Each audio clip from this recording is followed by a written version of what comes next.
কোন কোন কাজগুলো করলে আমার কবরের কোনো রকম আযাব হবে না? আলহামদুলিল্লাহ, সুন্দর কথা বলেছেন। কবরে আযাব না হওয়ার জন্য যে জিনিসগুলো কোরআন এবং সুন্নাহ এসেছে সেগুলো হচ্ছে আপনার বেশি, বেশি করে কবর আযাব থেকে আল্লাহর কাছে আশ্রয় চাইবেন। কবর আযাব থেকে আল্লাহর কাছে আশ্রয় চাইবেন। প্রতি সালাতের শেষে এইটা দোয়াটা অনুমোদিত। আল্লাহুম্মা ইন্নী আউযু বিকা মিন আযাবিল কবর ওয়া মিন আযাবিন নার ওয়া মিন ফিতনাতিল মাহইয়া ওয়াল মামাত ওয়া মিন ফিতনাতিল মাসিহিদ দাজ্জাল।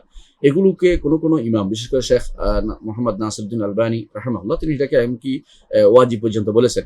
আমরা ওয়াজিব না বলি, কিন্তু এটা আসলে করা উচিত। রাসূলুল্লাহ সাল্লাল্লাহু আলাইহি ওয়াসাল্লাম বলেছেন, ইয়া মুআদ, মুআজ, আমি তোমাকে ভালোবাসি, তুমি প্রত্যেক সালাতের পর এটা বলবেন। এরকম একজনকে তিনি শিক্ষা দিয়েছেন, এক সাহাবীকে। তো সেটা মুআজ রাদিয়াল্লাহু আনহু, অন্য কোনো সাহাবী তাকে শিক্ষা দিয়েছেন যেন তিনি যেন প্রত্যেক সালাতের শেষ বৈঠকে এটা বলেন, আল্লাহুম্মা ইন্নী আউযু বিকা মিন আযাবিল কবর ওয়া মিন আযাবিন নার ওয়া মিন ফিতনাতিল মাহইয়া ওয়াল মামাত ওয়া মিন ফিতনাতিল মাসিহিদ দাজ্জাল আউযু বিকা মিনাল মাইতাতি ওয়াল মাগরাম। এগুলি বলা আসলে শরীয়ত সম্মত। তো এগুলি বলবেন এবং অর্থ বুঝে বলবেন। প্রতি সালাতের পরে এগুলো বলবেন, প্রতি সালাতের শেষের দিকে এগুলো বলবেন। আর সালাতের সকাল বিকালের মধ্যে দোয়ার মধ্যে আছে যে আল্লাহুম্মা ইন্নী আউযু বিকা মিনান নার, আল্লাহুম্মা ইন্নী আউযু বিকা মিন আযাব, একটা দোয়ার মধ্যে আছে আউযু বিকা মিন আযাবিল কবর ওয়া আযাবিল ফিন্নার। এটা দোয়াটার মধ্যে সকাল বিকালের দোয়ার মধ্যে এটা আছে। সেই দোয়াটা আপনি করবেন। অর্থাৎ যেটাতে আছে যে আসবাহানা ওয়া আসবাহাল মুলকু লিল্লাহি আলহামদুলিল্লাহি লা ইলাহা ইল্লাল্লাহু ওয়াহদাহু লা শারীকা লাহু লাহুল মুলকু ওয়া লাহুল হামদু ওয়া হুয়া আলা কুল্লি শাইইন কাদির। রব্বি আসআলুকা খায়রা মা ফি হাযাল ইয়াওম ফাতহান ওয়া নাসরা নূরা ওয়া বারাকাতাহু হুদা ওয়া আউযু বিকা মিন শাররি মা ফি হাযাল ইয়াওম শাররি মা বা'দা। রব্বি আউযু বিকা মিনাল কাসাল ওয়া আউযু বিকা মিন আযাবিন নার ওয়া আযাবিল ফিল কবর।